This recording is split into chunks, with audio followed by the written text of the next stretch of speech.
hoje estamos lançando o projeto Som do Coração.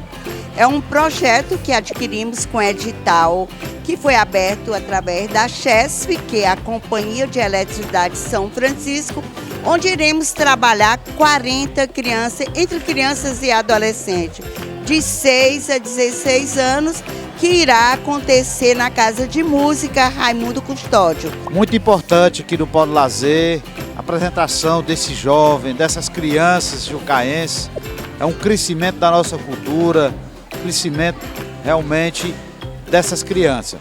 Isso é parceria prefeitura, uma empresa que também ajuda o nosso povo aqui em Jucás. Dizer que é com muita alegria que a gente participa hoje do lançamento desse projeto Som do Coração.